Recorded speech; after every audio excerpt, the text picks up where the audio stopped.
partner. I've been out on a month-long journey.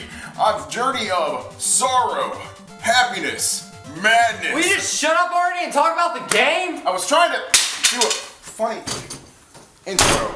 Ha! Red Dead Revolver was released on PlayStation 2 and the original Xbox on May 4th, 2004 for the Americas, and May 28th, 2004 for Europe. It was made by Rockstar San Diego, who at the time was known as Angel Studios. Red Dead Revolver was overseen by the one and only Capcom.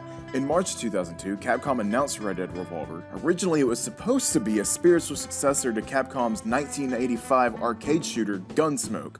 In November of 2002, Take-Two Interactive would announce their acquirement of Angel Studios, officially renaming them to Rockstar San Diego. When Take-Two bought Angel Studios, they went through all their projects and decided what needs to be kept and what needs to be scrapped. Creative director of Rockstar, Dan Houser, said the game looked very good despite it being in an unplayable state. The game ended up missing not only the 2002 Tokyo Game Show, but also E3 2003. Because of how troublesome the development was, Capcom ended up canceling the title in August of 2003. However, the following December, Rockstar would buy the right to Red Dead Revolver, allowing Rockstar San Diego to finish the game. So, with such a troubled development, did it overall affect the game? Let's find out. But first, I need to get to the story. And man, I just want to go ahead and say, this game probably starts out with one of my favorite opening title sequences ever. Our story starts out in the 1880s. Nate Harlow returns home to his wife, who we never really learn the name of, and his son, Red Harlow. Nate begins telling his family about how all their troubles are now going to be gone, because him and his best friend Griff have hit a jackpot of gold in Bear Mountain. To celebrate the find, Nate and Griff had two special revolvers made to celebrate their friendship and success. Nate hands his son his old revolver, and before we know it, the family's home is attacked. Okay, so I see where the red part comes in. I see where the revolver part comes in. Where does the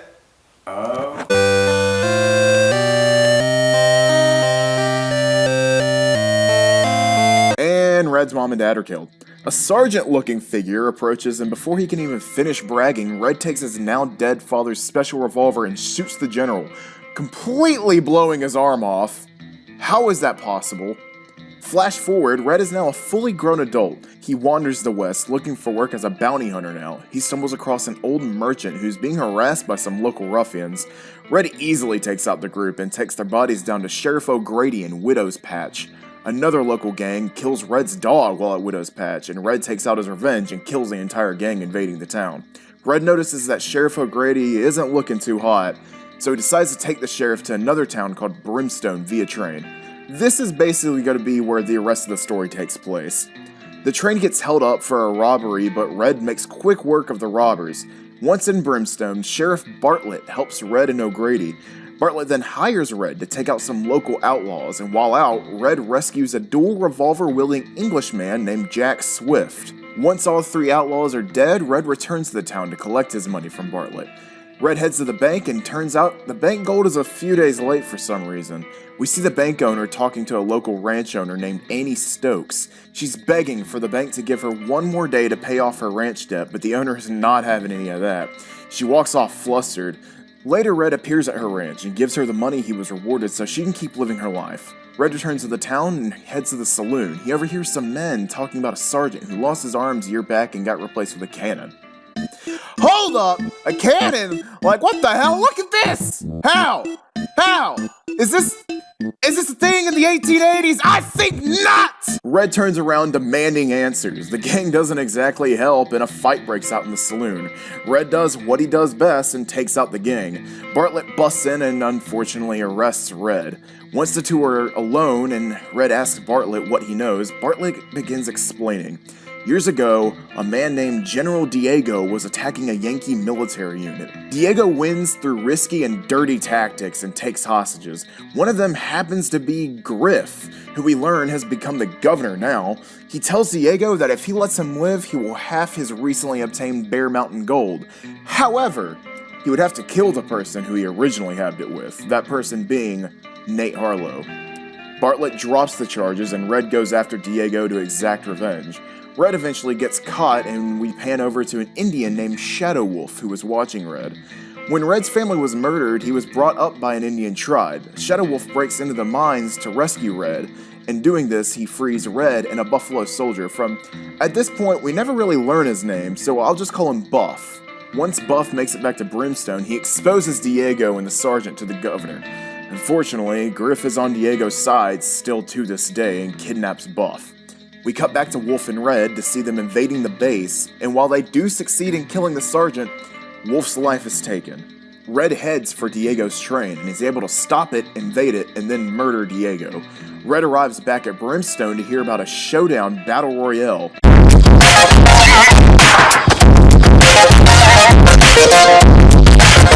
With the grand prize of $5,000 in gold.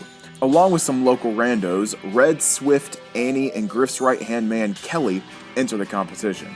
We get to the duel between Kelly and Red. Suddenly, Bartlett, who is hosting the competition, disappears. Griff takes control of the competition. Red and Kelly duel and Red wins. However, the Governor gets a little pissed off and aims at Red. He tells Kelly to handle it then. Kelly gets up and the two have a shootout with Red being the victor. Annie, Swift, and Red find and rescue Bartlett. Once that's done, the three head to Griff's mansion. They successfully take out all of Griff's lackeys and invade. Once Annie and Red rescue Buff, and they search for Griff. Annie then leaves to go find Swift. Once Red and Buff finally find Griff, he blows up a steel gate and it lands on Buff. Red decides to go after Griff and finally get his revenge on him by killing him. Bartlett meets up with Buff, Annie, and Red, and this is where we learn that while Swift was holding off more lackeys so Annie and Red could search for Griff and rescue Buff, he perished. Bartlett explains that with Griff being a government official, the police will be there any minute, and if Red is caught, he will be hung. Bartlett offers Red 5,000 gold for finally getting rid of Griff, but Red declines and tells Bartlett to give the money to Buff and Annie. Red then passes his father's revolver to Buff and then takes Griff's revolver, with Red walking away with his final lines being, "It never was about the money." Red Dead Revolver plays like an arcade mission-based shooter. It has the aesthetic of an old western film, grain and all, during cutscenes. There's no open world you go through. The game is in chapters, and each chapter is in one area. Most areas are pretty small and limited, but later chapters you get pretty big areas, and I feel like this really helped the decision of the later Red Deads being open world. For the time, the game honestly looks pretty good. The art style is really, really neat, and I love a lot of the characters' designs. The soundtrack is just so amazing. One of my favorite things about the game is that the soundtrack is all licensed songs from old spaghetti western films. It really helps the entire feel of the game. The controls are smooth and don't really feel clunky at all. Now, don't worry, this game is not perfect. I will say, for certain parts, like when you're manning a turret, the aiming seems to just go too fast. It's hard to properly aim on just like one enemy. Some of the bosses in the game are, just slow. Like, it feels like it takes forever killing a majority of them. Along with that, if at any point your character gets knocked on their ass, it takes forever for them to get up. They just keep rolling on the ground. A lot of the time, enemies quickly overtake you, and it feels like they just won't stop coming. Also, moving around the larger maps can be a bit confusing.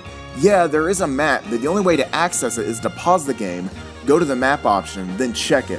It gets really annoying to have it constantly stop the game when all they really had to do was put something in the bottom or top corner.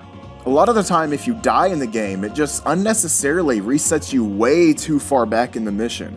I also feel like they didn't quite get a lot of the items' hitboxes down. There were multiple occasions where I was hiding behind a wall and the bullets that the enemy were firing just ignored the wall and just hit me.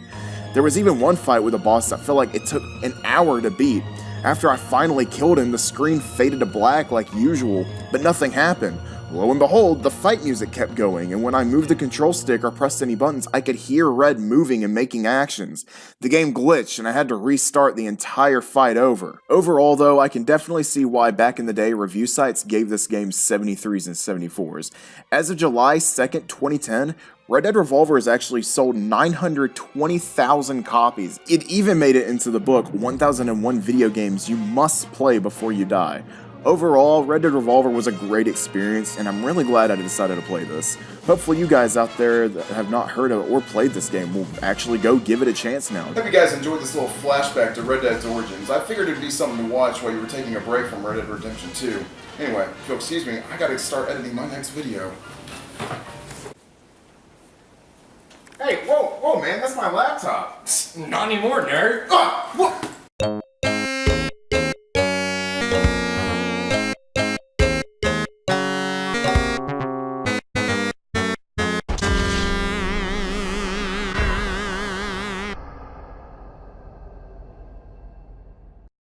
She walks in and I see her face. Powerful disposition. And a very nice waist. Nice hips in a black dress. Looking like a supermodel from Tanga Outlets, yeah. She love me, now she's something. Above me, she got nothing. On and I ain't got no words to describe just what I'm frontin'. She picked the pedals up before she let me up. Show and tell to give me love. Pay for hell to keep in touch. Heart's pounding like the beat of a drum. Look into her eyes and she was the one. She's a hot mama and that's for certain. Enough to make a man wanna close the curtains, yeah. Anyway, I hope you guys enjoyed this little flashback to Red Dead's origins. Maybe it gave you something to do while you were taking a break for... Break? Taking a break. Nice Breck. dude. Dude, nice break. We're gonna shred some gnar.